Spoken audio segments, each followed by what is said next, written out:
Ladies and gentlemen, we are back officially for the spoiler-filled discussion of Daredevil Born Again. Some would say season 4 of Daredevil. Some would say not so much. But we're going to go all the way into it. This is our fully spoiler-filled discussion. So if you haven't seen the first 2 episodes already, go ahead and watch them. They're worth it. We've got a non-spoiler review.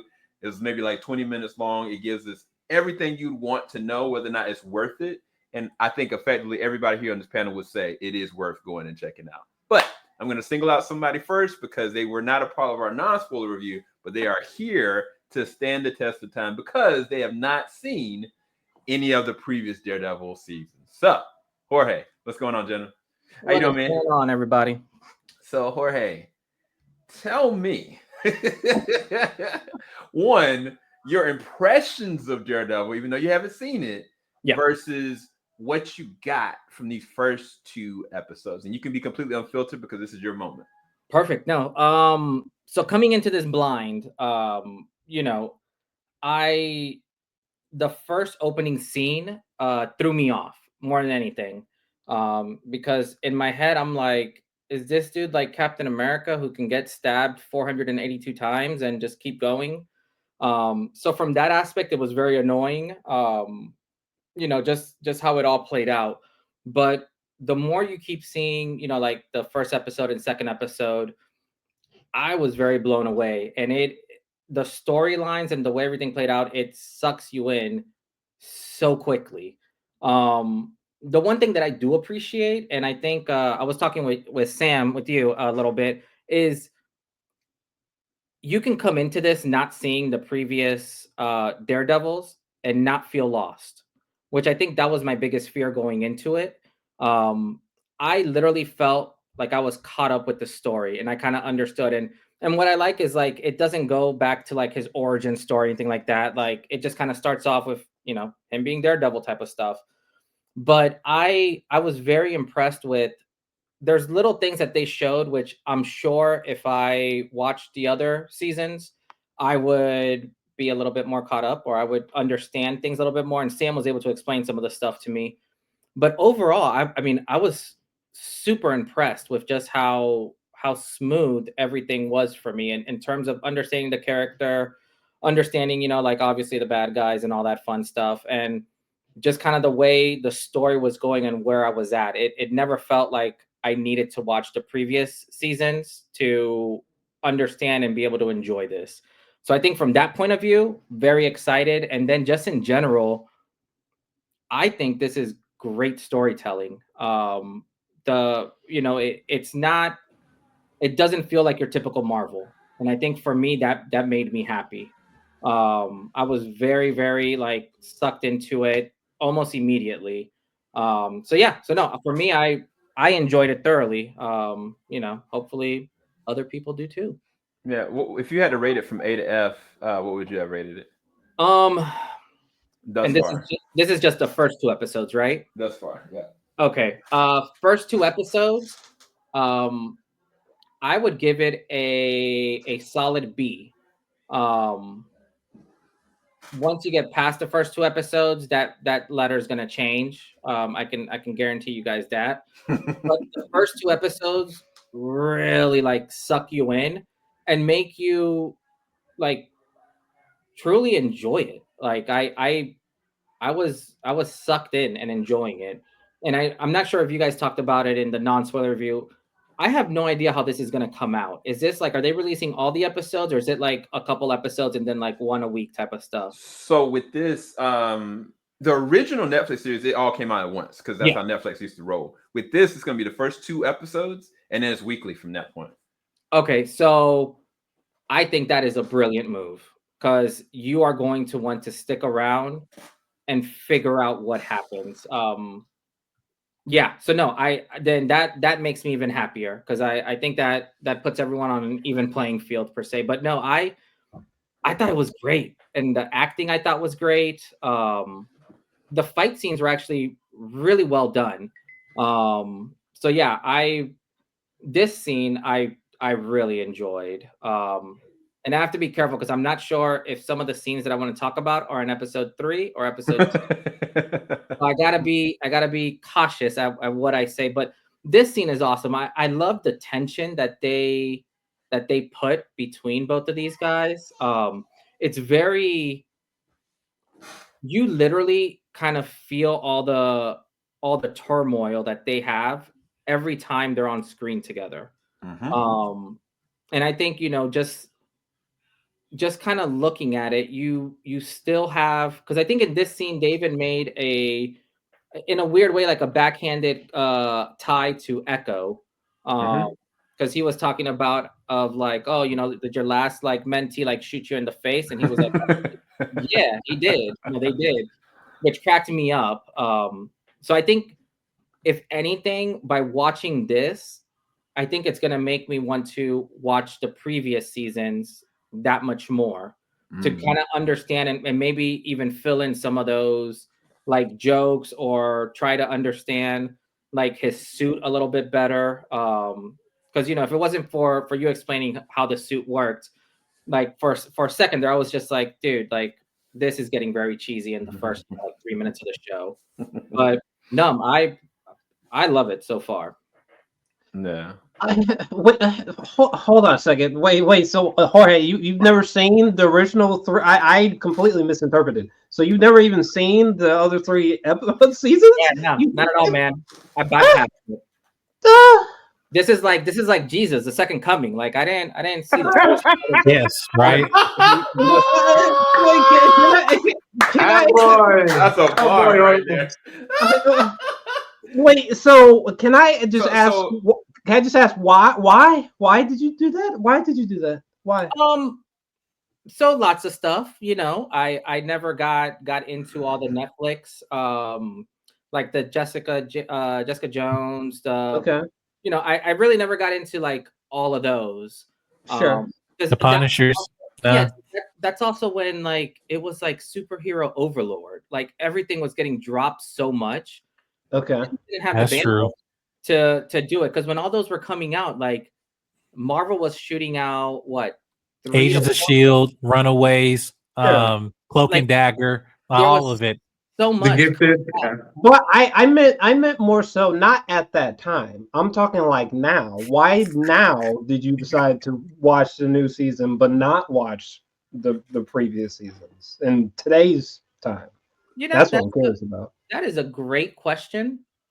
That I will say I have no idea. I've had other stuff to watch to stay on top of. Yeah. I know. But it's a blessing, dude. If you have no idea how much it feels good to know someone who like is going to it fresh and be like, okay, it worked for me. Hopefully, it works for him who has no prior knowledge. And the fact that you give it a B and you said it'll change, I'm like, oh, that's a sweet spot. Yeah. Well, it's just the reason. So hold on. So this is the thing. And before the show came out, I said to Jorge, I think maybe like 2 months ago, I was like, Jorge, yo, Daredevil's coming up. I want you there. Please catch up. Jorge unfortunately did not catch up. But, he had access to watch it. And I didn't know he was watching it. And I was like, Jorge, what you doing? And I was like, no, you cannot do that. But I said, you know what? It's fine, because this will add another fresh perspective. Much like we've done other shows. Like we've done Avatar. Somebody never saw Avatar before. We did The Last of Us. Some people never actually played The Last of Us. I've never done The Last of Us. That was the one that I saw time too. I think the thing about this, it was so interesting. I know where Jarrell's frustration is, because it meant so much at the time. What those Netflix, it was kind of almost like groundbreaking. Like you never had seen anything quite like those shows. But it's the reason why I want you here, Jorge, every single episode, if possible, is I love your ability to break things down. And if it works on its own merits, whether it's storytelling, whether it's acting, whether it's pacing, then it's gonna work.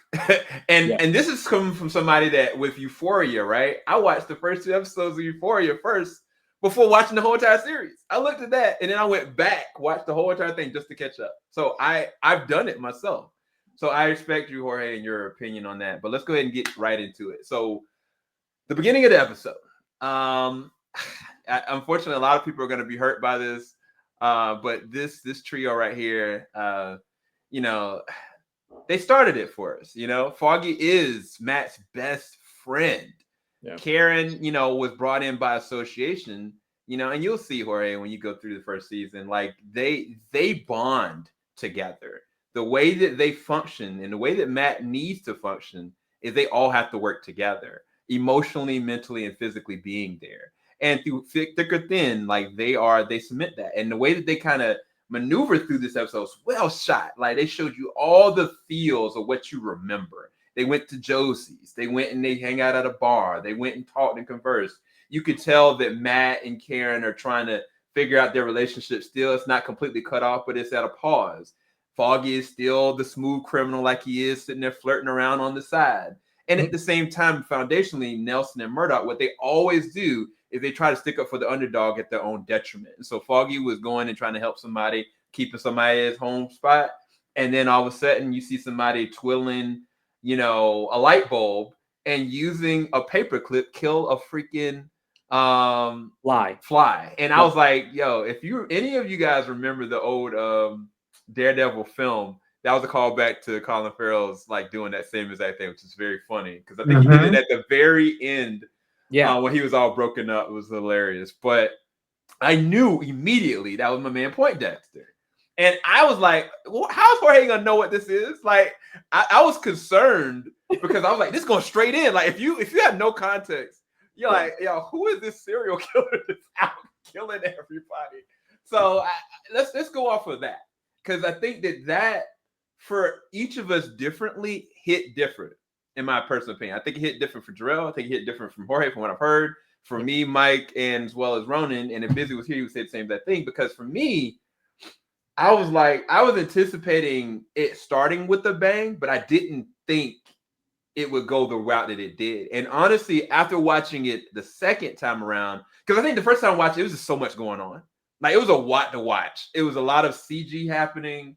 There was a lot of fights happening. There was a lot of death happening. I couldn't truly, in my opinion, appreciate it until I watched it the second time. Because the second time I was like, what did I just watch?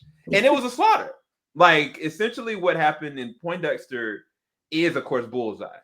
And Bullseye targeted, you know, Foggy and then by association, Karen and all the rest of them. And he proceeded to kill everyone in his vicinity. Think Omni-Man. Anybody in his vicinity, he was taking out. Yeah. And so it's not like, oh, wow, he's hitting somebody on the head. Like, no, like, if you look at the third season, Jorge, his precision, he kills with every single time he throws. And the only reason why Matt was alive because he has this ability to divert it. And that's it. Like if he didn't hear it, it would have been a killing blow every single time he throws. Bullseye doesn't miss. So when he was getting like different stuff stuck in him, that was from misses, not from.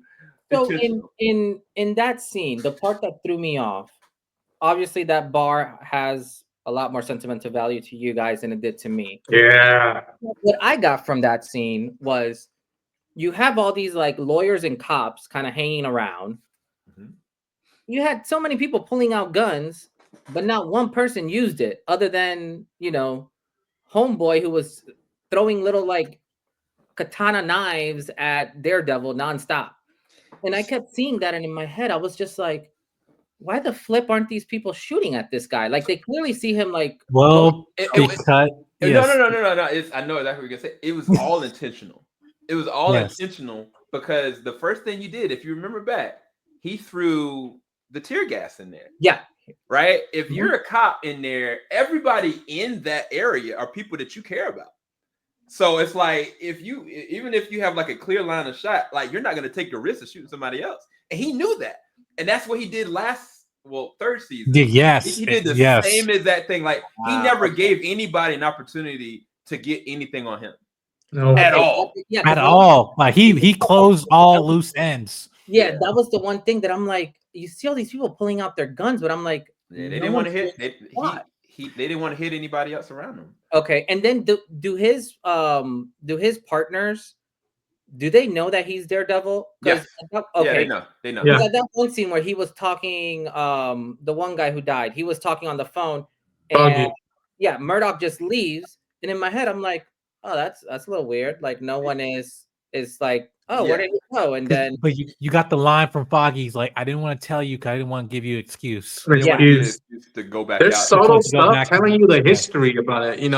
When Bullseye walks up and says, "Hello, Karen," and it's just like, "Oh, he knew these people and was specifically looking for the location of them. Like this wasn't an accident or just a bliss. Some of the follows were bliss, but like it was intentional what he was trying to do at that bar. Yeah, and even like the relationship that he has with Karen, it also plays into like what he has to do.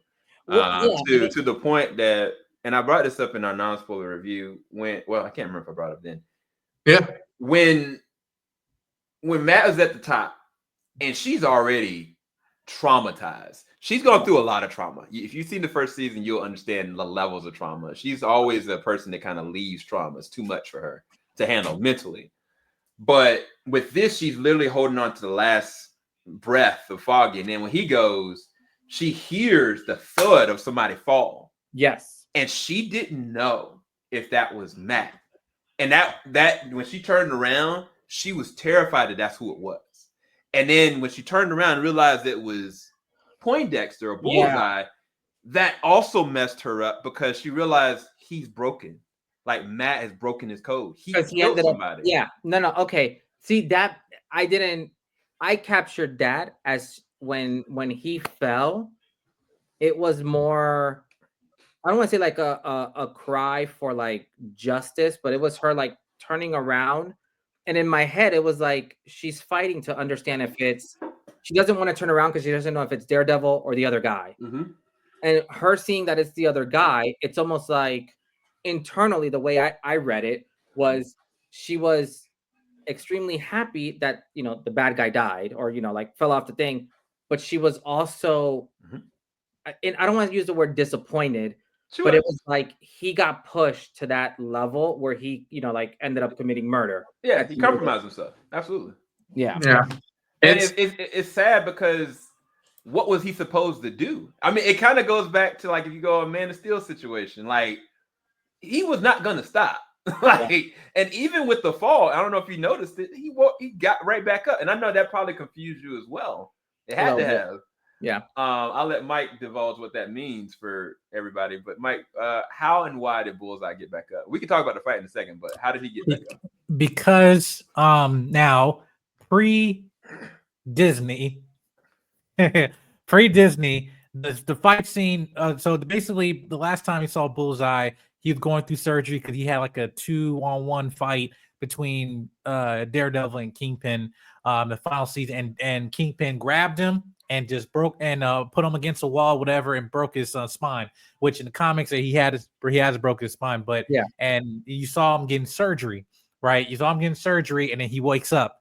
But now we're in the MCU and also post Brave New World because he gets back up because he's actually got implanted an adamantium spine, right? And so I was like, wait, how did he get back up? So I think there's going to be an episode later. They're going to explain. I thought you were about to break out and do that whole X-Men tie-in and be like, he's a mutant. Oh, no. But But like this thing, the fact that this is a blessing because like the fact that now they're able to do comic accurate stuff but it ties in beautifully, and the timing of it was so perfect after Brave New World with the whole adamantium and everything like that. It's like it just like that normally doesn't happen. It's always like, rights issues and stuff. Like no, they have all the elements here to make Bullseye fully who he is. Because they got it beautifully in a Netflix show in terms of his accuracy and the way he's doing it. But then here on top of it, like, no, he can't be stopped because now you just fall 6 stories down and you just got back up. That's not normal, right? Yeah. So that explains why he was still alive and going through the whole. Because I was trying to figure that out, and in my head, I was like, at first when I saw him in that courthouse scene, I was thinking, is this like a not a prequel? Like, is this kind of a flashback of like something that happened that made him get mad? But then as soon as court started, they're talking about like how he murdered and all this stuff, and I was like, oh wait, no. I'm like, this is real time. There's history. Yes. Yeah. Okay. So then realistically, if he has, does he have that all over his body or just his spine? No, it's just his spine. It's not like he has a like a. He doesn't have a healing factor at all, right? Like a healing factor, which is the beauty for it, because this means like, okay, it worked for the spine. So what if we start a program, a Weapon X program, and maybe this can work as a whole for a body, and maybe let's go to Canada. Let's see what happens if we go to Canada. I know.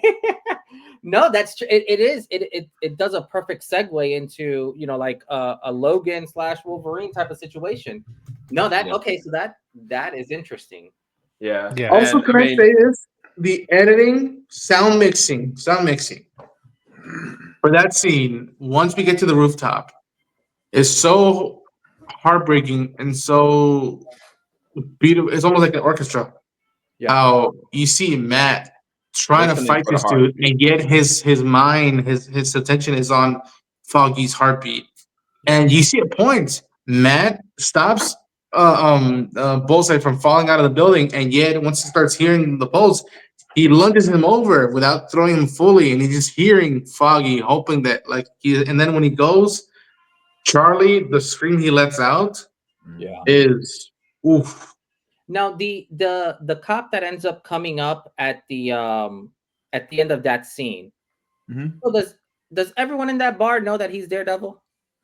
No, they didn't. Okay. The only reason why he knew is because he saw Matt take his mask off when he legit pushed. That was the part that threw me off, because I saw that, and then in my head I was like, oh, everyone must know. Like, no, they didn't know. But it's kind of like Josie's is like a sacred spot. Like you don't mess with Josie's spot. And the fact that the way that they did it, and I mean, this is one thing that you don't know, Jorge, is the Daredevil series is notorious for that one take. That one shot where they don't stop, and they did it. It was a lot of CG, and I know Jarrell will probably say some stuff about it, but they lent itself. By the time they got knocked through those glass doors, it kept beat for beat for beat for beat. I think, unfortunately, when we were in the bar, there were moments that I couldn't see what was going on because there was so much tear gas, and it kind of felt like it was a little bit of a wasted moment. Or rewatchable moment in my personal perspective, but I knew what was going on at the same time because I knew I could hear people dying. I could hear like the sound editing, like Ronin said, was so well done that even when they started going up the stairs, like somebody was like, "Hey, are you okay?" And I was like, "Boom!" Like, I will say to Ronin's credit, this reminded me, and call it blasphemous if you want, like Interstellar. Like how like every time the heartbeat was beating, like there was action moving to that beat. And it's almost like, in Interstellar when they were off, in the other planet, and every time you hear the kind of the bass line every 4 beats. So that I will say the choreograph in the fight scenes were really good. Like I was very impressed with that. And I guess I would disagree with you, Sam, in terms of with the tear gas. I actually like that you couldn't see everything, and you would just kind of get like a glimmer of him for a second, and then a glimmer of someone else for a second. I thought that was actually really neat, the way that they shot that and the way that it was actually made from start to finish. Yeah. And one thing that they never have done like this up until, I hate to say it, She-Hulk, is show Matt like going off the rooftops, running in the way that you would expect to see like Daredevil and Spider-Man going off of rooftops. They've never done that. In the original Netflix show, like they didn't have the budget for that. There was no CGI. Everything in the original Netflix is all practical. It's almost parkour. Yeah. Yeah. So the fact that we actually got to see him doing those acrobatics to that level adds a little bit more excitement to see what kind of fights are going to happen, especially when you have fantastical characters like that are in the MCU. So really exciting time with that. But anything else y'all want to pull from the fight and moving on, transitioning after that? It was also the design of his costume because one is comic accurate, but there's another version that's more comic booky, like black and black and white and stuff, which is like kind of the one I wanted to see if they were able to do, and they might do it with this show. But it was like when he ain't dead. Right. With the camera, when it pans up, and you see like the target on his glove, right? That even then you didn't even know, like, wait, okay, that's Bullseye, but you didn't know even with the logo too. Like there is comic book elements into it in a way that even with him swinging, like that is something again, like you said, we have not seen in Netflix, and they first give you that in She-Hulk. Yeah, that costume, yeah.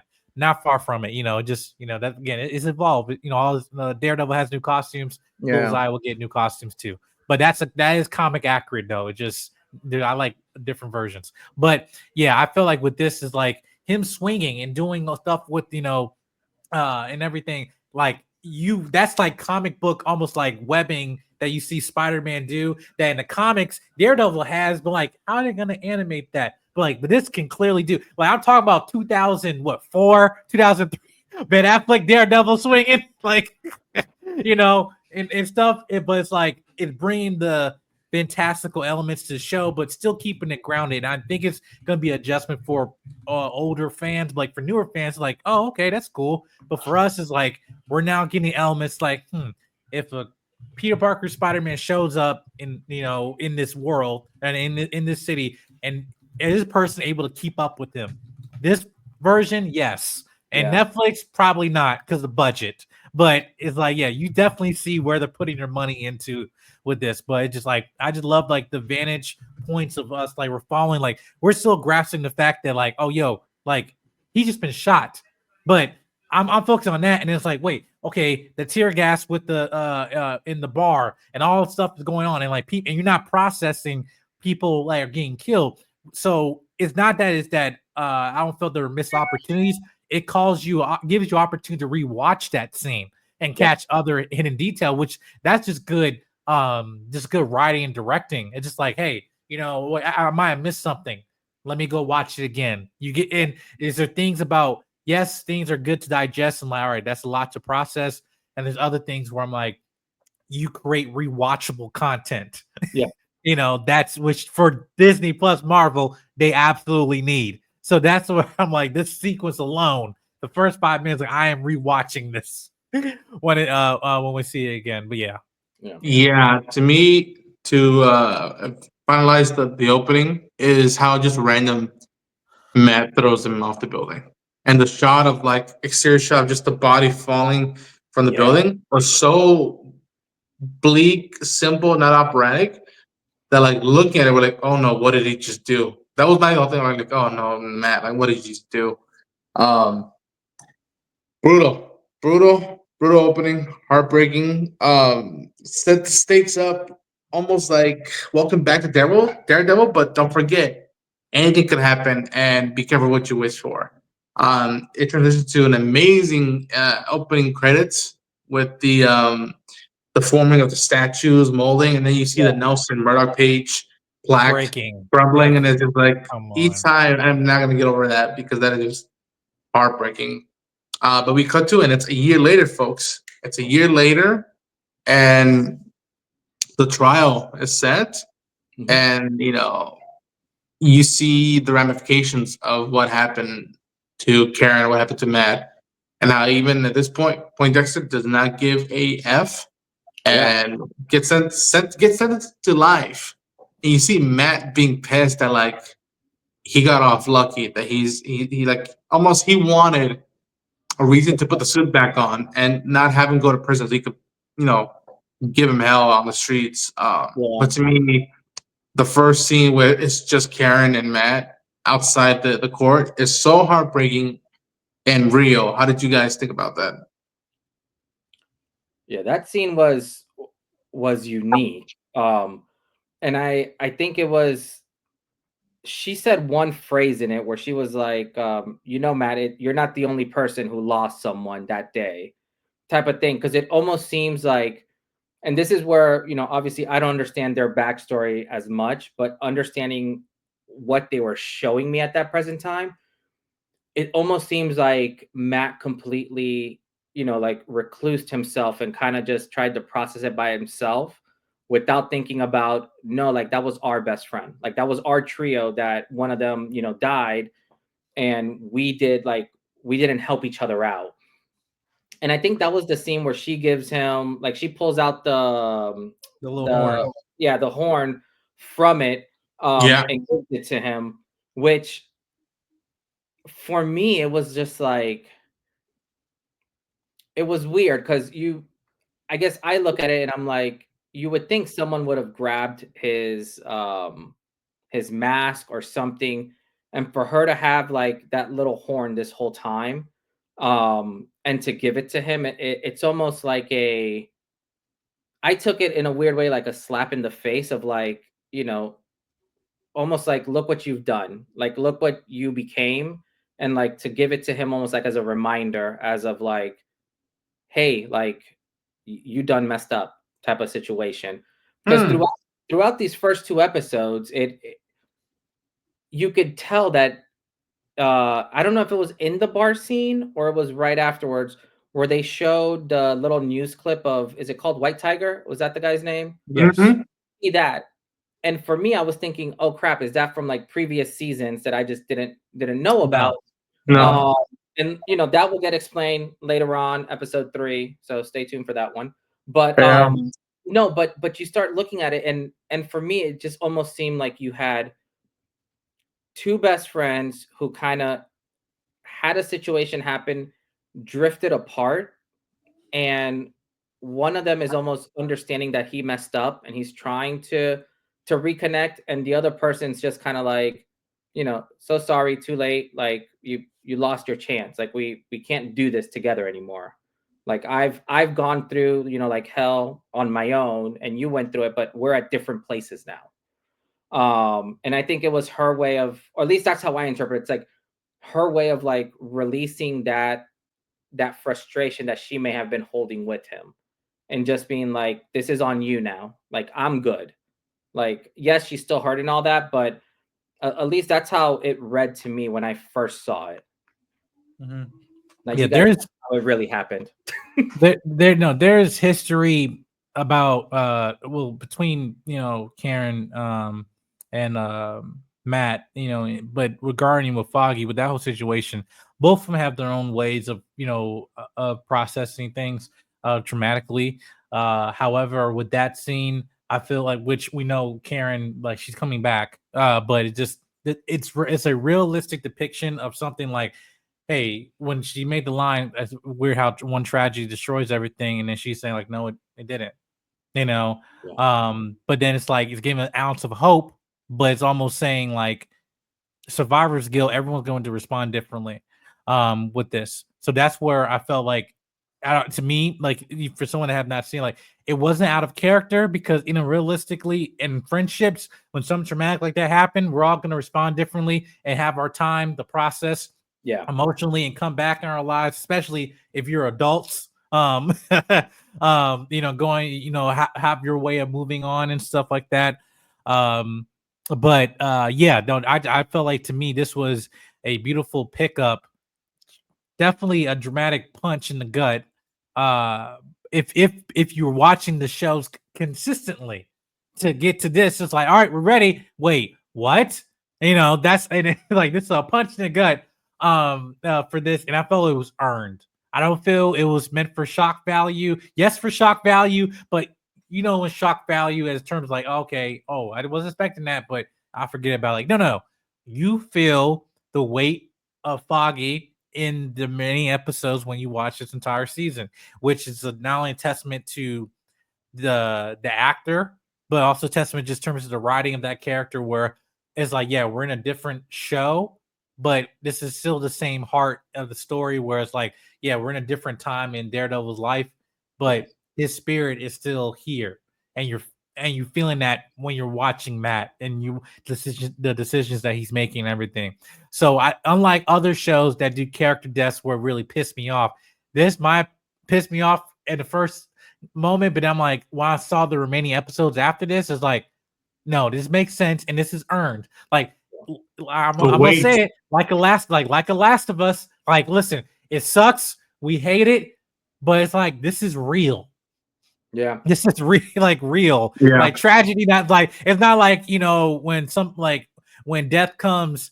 Um, no pun intended. With Aubrey Plaza, but like death come, like, hey, which one you want to take out? This one or that one? Are you okay with this one? All right, cool. And I can ask you, are you okay with this person or anything? It's gonna take it, and you just have to deal with it. Yeah.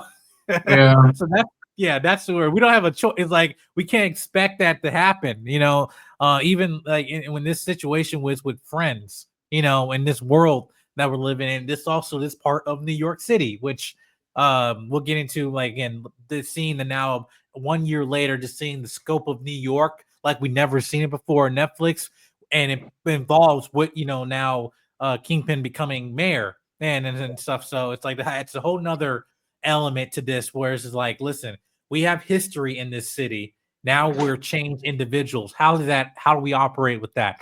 So yeah, I thought that was just fascinating.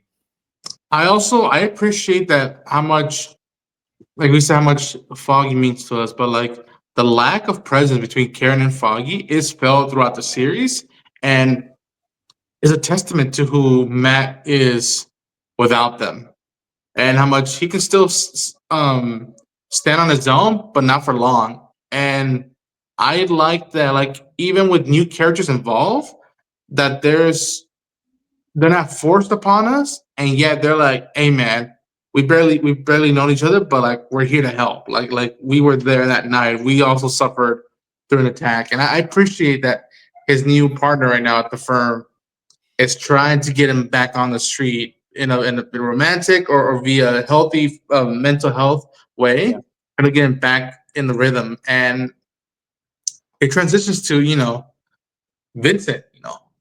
Wilson is back, and how much you see. Well, we've been saying how like Marvel comic was always at the forefront of dealing with civil rights stuff or like stuff in political sense, where it reflected the real world all the way. And I just appreciate that. I don't know how you guys feel about Fisk being back, and now he's being running for mayor. Yeah. So with the whole section of him running for mayor, um, the one young like political kid that's all basically like, I don't want to say like pumping him up, but it's like anytime he wants to do something, he's fanboy. Yeah, So just to make sure like I'm tracking everything, everyone knows that Kingpin is Kingpin. And oh no, okay. No. So nobody knows. So this is the thing. We know Wilson Fisk has a criminal record and is a convicted felon. Yeah. Okay. But they don't know the details. The other details, the full extent of everything that he's done, stuff to the mass public is unknown. To criminal, to criminal, to like police and officials and everything who have history in the city, which you've seen in other episodes. Like, no, we know who you are. But it's the whole thing about him trying to change his image. Of that. So that's the whole thing of like no one doesn't know about the backstory of him, and also how he is physically now because of his of the character of how strong he is. But like that the history of people just know his reputation just as a convicted felon and criminal, right? And that's literally it. That makes, because in my head I was like, does that like one politician kid, like, does he understand the full story, and that's why he's pumping him up? Because the one scene where they're like stuck in traffic and he pops up and he's just like, fill the hole, basically, and they're like, oh, we need permit. He's like, I said fill the hole, and they just start filling it, type of stuff. Like I look at that and I'm just like, it gives you vibes of like, no pun intended, but like of a Kingpin who everyone not only is like, I don't want to use the word respect, but it's almost like revered. Yeah, like they know if he says to do it, like do it. It's almost like what's that movie that Denzel Washington did where he plays Frank American Gangster. Yeah, where it's like Frank Lucas. It's like, he's a bad guy, but is he really a bad, like, it's like he's doing stuff that's helping his community. And in a weird way I look at it and I'm like, are people viewing Kingpin in that same? Well, obviously, you know, him running for mayor shows that they probably are, but it's like, are people just removing away all his previous stuff just because of how much respect he's demanding at the end of the A day? promise he's making. It's a combination of how do I put it? They don't want to cross him at the end of the day. Like old school mobsters, like a Don, you know what I'm saying? Like you don't mess with the Don, you don't mess with the Godfather. That's literally, it's just no different. If the Godfather decided to run for mayor, that's basically what you got here. Yeah. And the Godfather in his day, he may have killed thousands of people. And he's like, oh yeah, no, I'm trying to do XYZ. And everybody knows who and what he was. But again, I give them credit for writing it this way because in the climate we at right now, this is crazy. But it doesn't pander. This is the beauty about this. Even like they wrote it intentionally to the story. Yeah, it's like it's not pandering in a way. I talk about the politics, which I'm like, this is what talk about good intellectual writing is, where it's like, yes, there's a message here. Yes, I can connect dots what's going on in the world, but also if I'm on another side politically, I can be like, I'm loving this show too. I'm like, yeah, get the system. This system corrupt. We need to change it, and it's stuff, and which is what the young man, Sopranos kid. I'm just calling Sopranos kid. Just love the show, but it's like what he represents is like, no, like, yeah, man, I freaking love you, man. You doing this? You screwing, like, messing with the system and stuff. I don't care about your record. I don't care. When he said you get shit done, I was like, oh, I've heard this before. Yeah. Oh yeah. And they use the community. They use the community as record of people's opinions. As like, some people are like, yeah, I'm glad he's become mayor, and people are like, I don't know, whatever. Dude, but that's realistic. So and Matt's line, if they elect him as president, well, then New York got what it deserves. And the guy saying like, that's a little bleak, Matt, isn't it? I'm like, look what's up. And it's just like, I've done my part as best I can. If the law fails to the people, then the people fail to uphold the law. And it's mind bending. And then it goes into that character. It goes into that diner scene where like Matt, even for a second, gives him the benefit of the doubt. I'm like, I was born about grace, about second chances. It's like, you know what? You might be onto something. But also telling him like, and you could tell somebody rewatched Heat. They're like, if you pull something, don't pull heist or don't pull this. But if you do, I'll be there. Right. And without him saying it in an insulting way, I'll always be there, old friend. Like anytime you think of starting something up, I will be right there. And how Fisk throws it back at you, I'm like, you know what? I'm gonna leave you be. But if I see a second of vigilantism, there will be consequences. How did you guys feel about the whole? Well, I mean, it's next level, dude. Like, well, it's weird because everybody here except for Jorge knows this bloodline, like knows how deep this actually really goes. Like some of the things that these men have put each other through, I can't even really describe. But the fascinating thing about the end of the first episode, and even like the end of the second episode, their subconsciouses are really winning over eventually. Like they're trying to say, this is who I am. This is who I'm gonna be. Yeah. I'm fighting this urge inside. I'm not gonna break rehab. Like I'm not gonna go back to that animal, right? But when you see the silhouette of them in the end of the first episode, you can tell they're fighting that urge inside. It's like they're screaming inside because Fisk is at the top, but he's looking down like, man, I want to be down there. Yeah. Daredevil is at the bottom. Cool. With the steam behind them. Yeah. Right. And even the coloring for that. But then at the end of the day, when you go to the second episode, the truth of the matter is, I'm pretty sure Wilson Fisk had some folks killed that day, right? And he's still doing stuff outside of scope. Whereas Matt, he's trying to uphold and do things the right way. He fell right back in. Yeah. Like he was like, don't do it. Don't do it. And I don't know if he was telling himself that or he was telling them. Because Matt isn't afraid to die. Matt literally has no fear, truth be told. And it's like when they pulled that gun on him, I was like, he about to react. And I was like, yo. And he yelled out just as much as he yelled out when the last time when Foggy died. Like it was like, I don't want to go down this road again, but you forced my hand. And I love that these men are going over the line of what they're trying to expect for themselves. And it's going to be the bleed over is going to be crazy, bro. Yeah. I love it. I really love it from a storytelling standpoint. I think it's also not realistic too to say, because we see the Knuckles, is the fact that thinking that, oh, Matt, bro, he crossed the line, wherever, say, because when that moment happens, but he was pushed to that extent.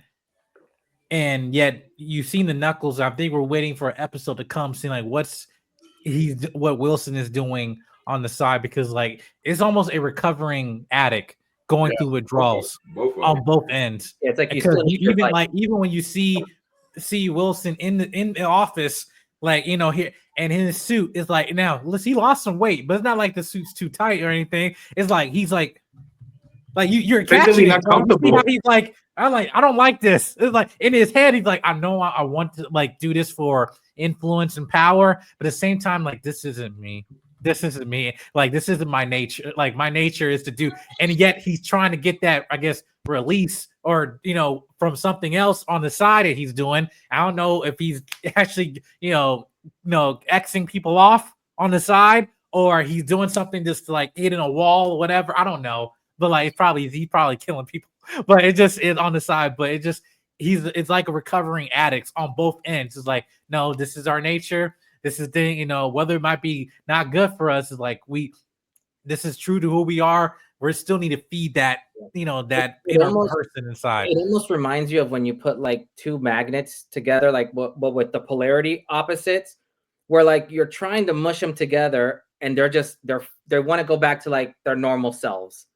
Because you can tell that tension throughout anytime both of them are in the shots together, there is this tension. And I will agree, like that last scene where Fisk is at the roof looking down on them, and obviously he's looking back up. It was like that was so well done, because you see in the background the two people fighting. And like all that, and you see like Murdock just kind of standing there, and it's almost like, do I go and help out, or do I just keep going like on my blind self, keep going forward? So it's very unique. I think this show does probably some of the best work with sound, which I think in a weird way they have to. Yeah. That's how, obviously he sees stuff and he understands everything. But I find it so fascinating how they incorporate sound into every single scene. And when you literally see it when he's like, he'll be talking and he'll stop for a second and you'll hear like this glimpse of something. And it's just like, oh man, like this, like it's so well done. Even the shots they're choosing for scenes between now and the second episode, of it's shouting everything you think they would want to tell with dialogue, and yet sometimes there's no dialogue, but you know exactly what the individual or the group is saying. I think what they do with the White Tiger in that second episode is brutal, realistic again, and it's the circumstances of like the system trying to spin things around. When is it right? When is it wrong? How much the reflection of the police and how they keep emphasizing New York takes care of its own. And so when the NYPD here, what was that? Isn't that episode 3? No, it's 2. Okay. And you see how wait. no. It continues in episode 3, but you see how just this stuff is going on and how there's still, again, I don't know how we can say this tension. The tension is palpable even when no one is speaking, even when there's no music. It's just you're just staring at this world and you're like, damn, Yeah. No, but there's not a second of peace available to anybody. And again, seeing how the dynamic between Matt now and his the woman he's seeing, a therapist, and seeing how that angle is going, I find so fascinating because Matt is one of the Mac daddies, and I can't emphasize, folks, how much it feels familiar for those who grew up with this series and this character and these performances from these actors, and how fresh it feels, and how it, from what I've been hearing, Jorge, it welcoming it is. How you're like it thrusted into it, but it's not treating the viewers as dumb or holding your hand. It's saying we're giving you enough and trusting that you can put the pieces together and know what dynamics are, and in some points you're connected with those from the original series who don't know what's going to happen next. We can theorize, we can do this stuff, but it's so brutally captivating. That's how I'll say. I think we're gonna start wrapping things up, but I think that for a premiere, a 2-episode premiere, where both episodes are almost an hour each. Yeah. So for almost 2 hours of storytelling, it's a 1-2 punch, in my opinion.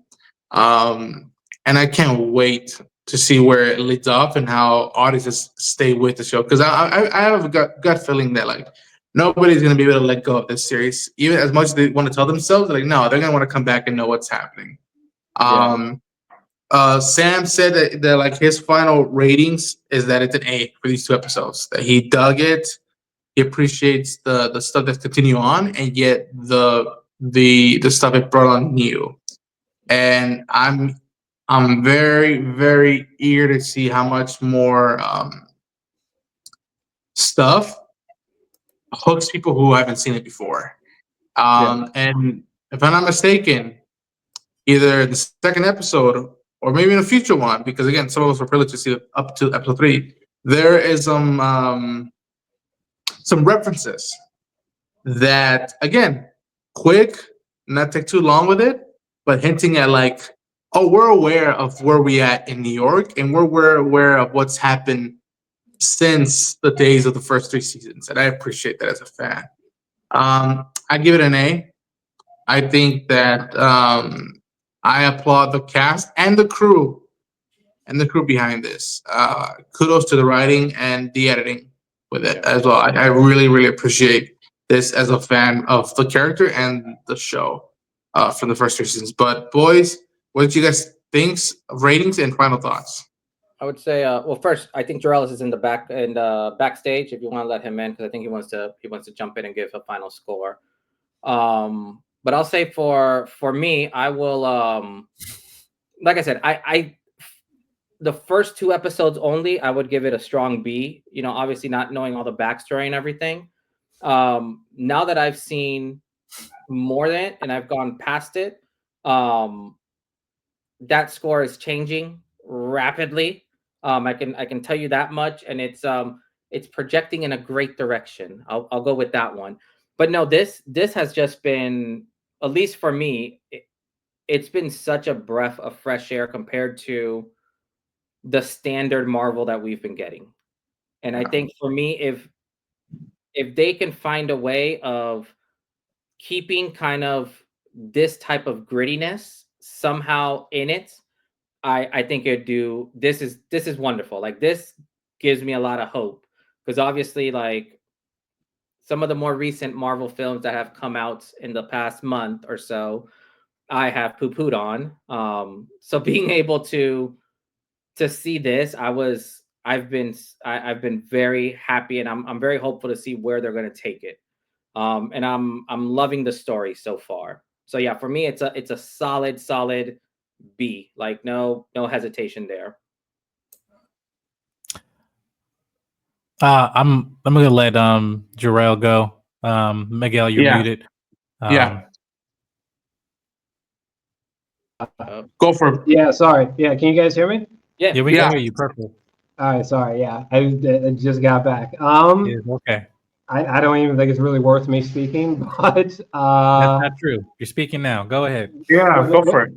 What are you guys doing? Just your Tell them you're giving your thoughts? spoiler thoughts, everything you've been building up, whatever. This is your Yeah. time. Go ahead. Yeah. What do you feel? Sure. Brutal.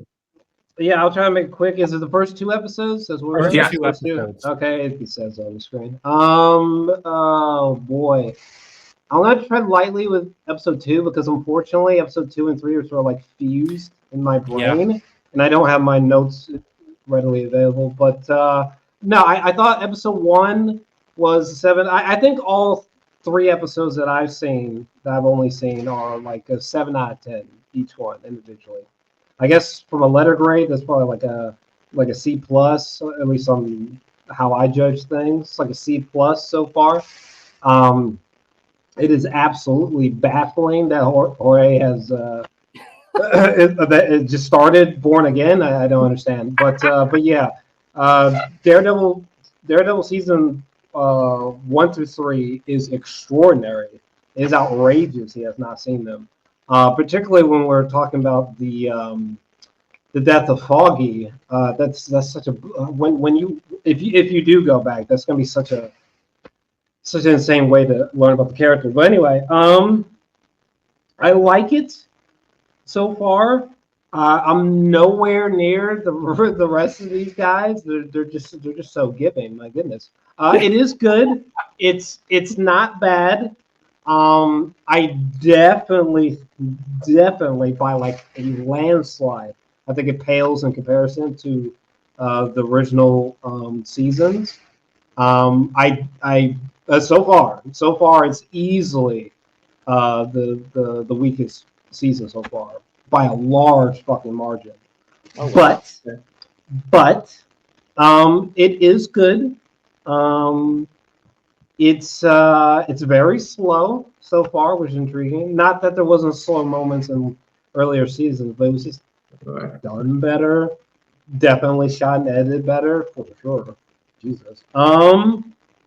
What else can I say? The death of Foggy, I'm not cool with, and I get that you're technically not supposed to, but I really cared for Foggy or care for Foggy. So the fact that they sort of handled him as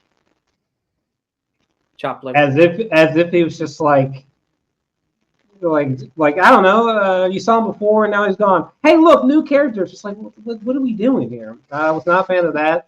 It's very bizarre that Karen is just missing. It was like, what does that mean? Is she just gone for the rest of the season? I'm not a fan of that. There are moments. I guess I should be more positive. There are moments that make it good. I mean, the interactions, like the conversation between Karen and Matt in the first episode, or like conversation between Kingpin and Matt. Moments like this are kind of almost fantastic, or at least they just remind me of the greater days for sure. That stuff made me happy. God, what else can I say? What else can I say? Is there something sticking out that I should be talking about? I'm trying to think what else I can say. To me, we just said that how much they're not pulling back from how we feel they're presenting both angles of Wilson Fisk and Matt Murdock and their opposing sides, and how much they tell you without saying it, we have history, and you sense it, and it just, to me, it just heightens up now that Fisk is at a powerful level, and how much I think we're going off how much they both can't get away from their natural instinct. We're like, no, I am the Kingpin. No, I am Daredevil. And how they're trying to hold it back in the tank, and how, for better or for worse, it's gonna blow up and it's gonna affect everybody around them. Yeah, it's that reminds me. I get that there were slower moments in the previous seasons, no doubt. But I don't want to say it's bad, but I'm not crazy about this sort of court trial drama that they're trying to ring in. through these first 3 episodes so far. Like Kingpin being mayor. Okay. Like it's not bad, but like it's just okay.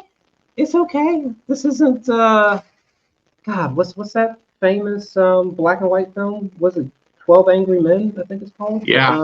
Whatever. But yeah, this ain't nothing like that, baby. Okay.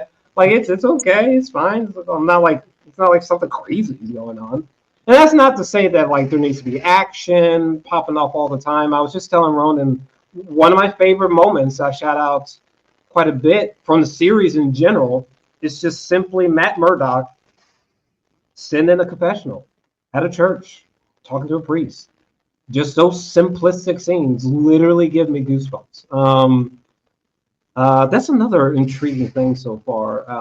Well, maybe that's harsh, but I was just about to say, like, Born Again hasn't been very quotable so far, which is intriguing. Daredevil has like some of the best quotes from the Marvel Cinematic Universe so far. But yeah, I'm not crazy about the core stuff. I'm not gonna lie to you. And unfortunately, episode 2 and 3 particularly are really bogged down by that. Like they're really hoping that you're being enticed by it. And I'm kind of like, quick question, Joe. Why don't you like those court scenes? Because I thought those scenes in episode 2 and 3 were the ones that sucked me in so much because you got to see so much stuff on the background and all that stuff, like with the cops like mumbling stuff. Like I thought those scenes were so like, at least for me, it built it up so much. So I mean, they're not bad. They're not bad. I can't say that they're bad. They're well composed, no doubt. It's just it's not. Again, I'm not. Well, another issue is that the past 3 seasons were really fire. But I mean, it's not bad. I just think it's okay. Yeah, I think for the first time, and this is where me and Bizzy had a conversation about it, that the show is not singularly based on the heart of the city and then evil good. Like normally with the past 3 seasons, and I mean, I know you haven't seen it, Jorge, but it's been focused on Matt Murdock and his, difficulty with duality of who he is as a Christian man and then what he knows he has to do in and outside of the courtroom and him trying to balance what that means without crossing that line. Every single interaction, every single hero or villain he interacted with was trying to figure out that baseline. And then Wilson Fisk is on the complete opposite side of that. And it's generally been about both of them and sticking to that. This is the first time, and I actually like it, whether it's in the courtroom, whether it's like the podcast, BB's podcast, I really get to actually hear the people. Like I get to hear the whole entire city's perspective. Yeah. Now, whether it is slanted or skewed, it feels more believable and grounded, more than it kind of ever has been for me. And I think that because like there are moments like, the guy from The Sopranos or BB's podcast or the courtroom scenes or everything that's been going on, it really is allowing us to hear what the other people feel. And whether they're a main tentpole character or not, everybody's affected in this. And I think that is very vastly different from what the original series. Like if you're used to it just being on Matt and just honing on Matt, this is not necessarily that all the time. But I think that because there are moments that you're doing that, it's making these characters grow in directions that they never would have before. It's not just a linear growth. Like they're having to go outside of certain extremes because even, I don't know, I can't remember if it's in this episode or not. Is there a graveyard scene in this episode or is it last? I think that's. I thought that was 3. Yeah. Okay, well, I'm shut up. But long story short, there are moments where you know for a fact who Wilson Fisk is. You know who Matt Murdock is, and they cannot be that. They literally cannot be that. And you're having to get an outside perspective on what they're appropriating they're supposed to be. Even on Matt's side, like, because the cop that's working with Matt is like, no, I like who Matt Murdock is right now. I like that he's not being what he was a year ago. And that is coming from the outside and flushing out the story as a whole. Whereas the original didn't do that. It was Foggy, Karen, Matt, and that's really it. Every other people, like you might have Ben Urich here or there. You might have the post guy, but that's it. Like you really didn't get an outside perspective of what the world of New York felt outside of really just their perspective. And I think that's where there's a huge difference. And I think that no matter what, and you'll notice it when you go back, Jorge, but there is a very striking difference with that. But I actually like it. I welcome it because now it's bigger than just the street level like it opens up for a lot more dynamics. But I think that I understand where you're both coming from. But I really did like every moment of it. So it's not bad, and I don't mind. That's not just action. I don't mind him being out of the suit. That's fine. I don't mind shifting perspectives. I guess just the narrative execution that they're going with so far. I'm just like, okay, all right. I'm not exactly like my pants aren't exactly flying off every time we're in court or something. Now the cliffhangers of these episodes, or at least particularly episode 2 and 3, Jesus Christ, that's a completely different story. If I was just judging the cliffhangers of episode 2 and 3, that's like got probably 9 out of 10s or something like that. And I just kind of wish that the whole episodes had that feeling.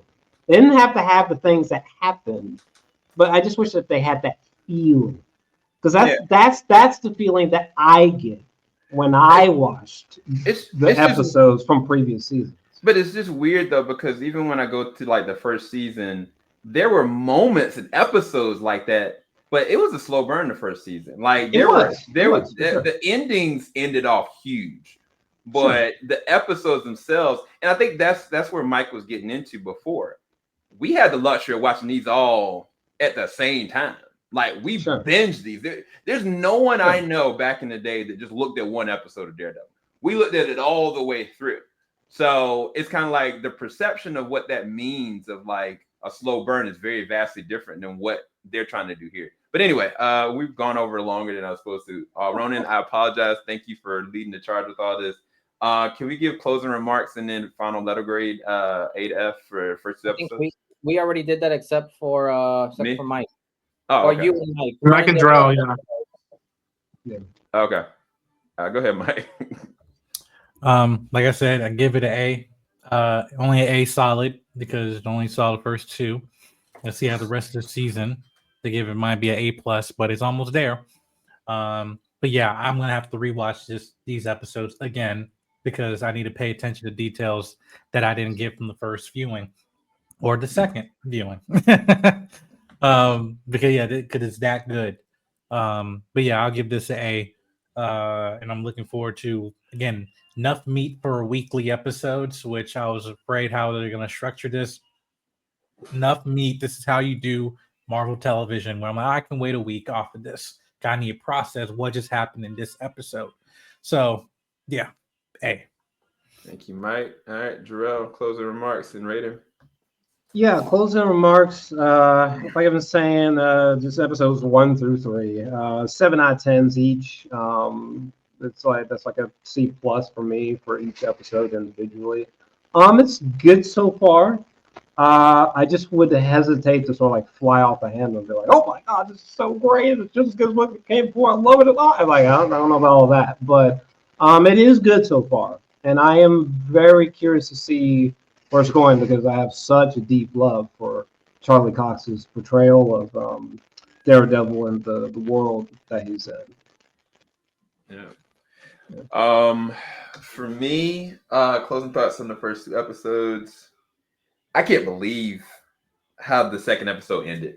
The way that the second episode ended, and like Matt was just like, please no. And then what he had to do, it showed me, I think it actually brought me back. Like I almost had man, this is a flashback moment. It's actually happening. Like I'm here. Because the moment he, hyperextended man's arm and it like the blood gushed out and then he hit the man so hard, it looked like he broke his neck.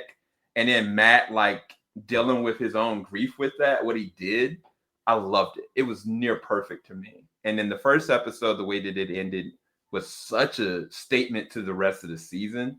This for me has just been amazing. Like I really have actually enjoyed it. I cannot give it an A+ to what Mike's saying, but I can give it an A. I have no issues with it at all. It is very different though.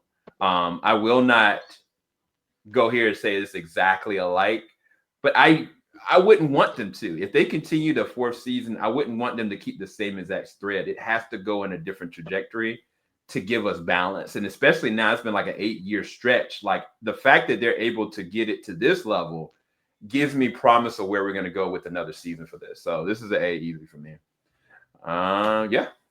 Dude, the ending of episode 2, I'm sorry I had to step out. I wasn't kidding last, I had to leave. But no, the ending of episode 2, I almost started like screaming. I was just like, wow, because like for me, the episode was just like, it was okay so far, but just the ending was just like, Jesus Christ. Yeah. Man, that was the adrenaline rush I've been looking for. Goodness. Yeah. Blew me away. But Jarrell, go ahead. I'll let you go up first. Where can everybody find your content?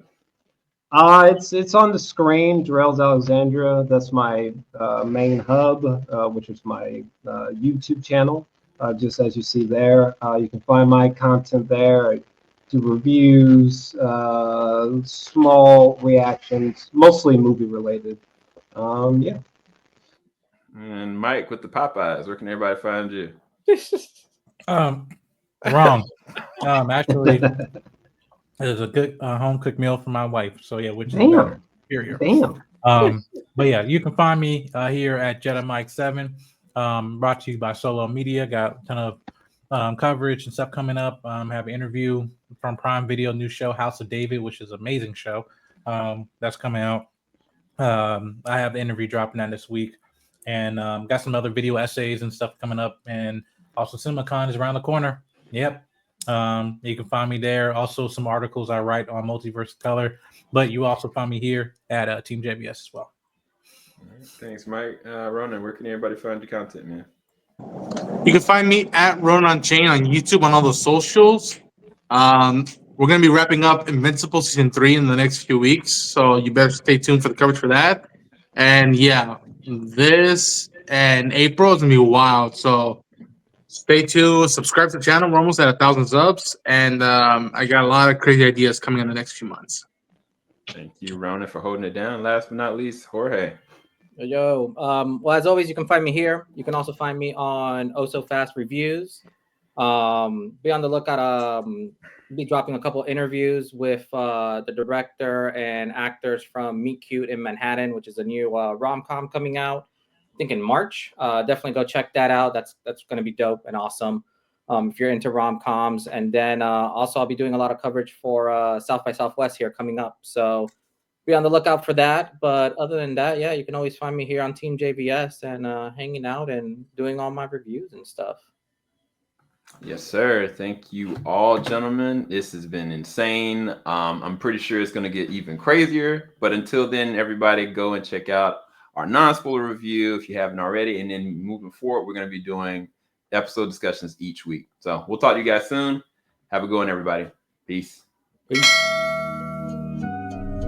Filing out the top of I can see the skyline, 50 mile radius on my timeline. Ain't nothing on my mind.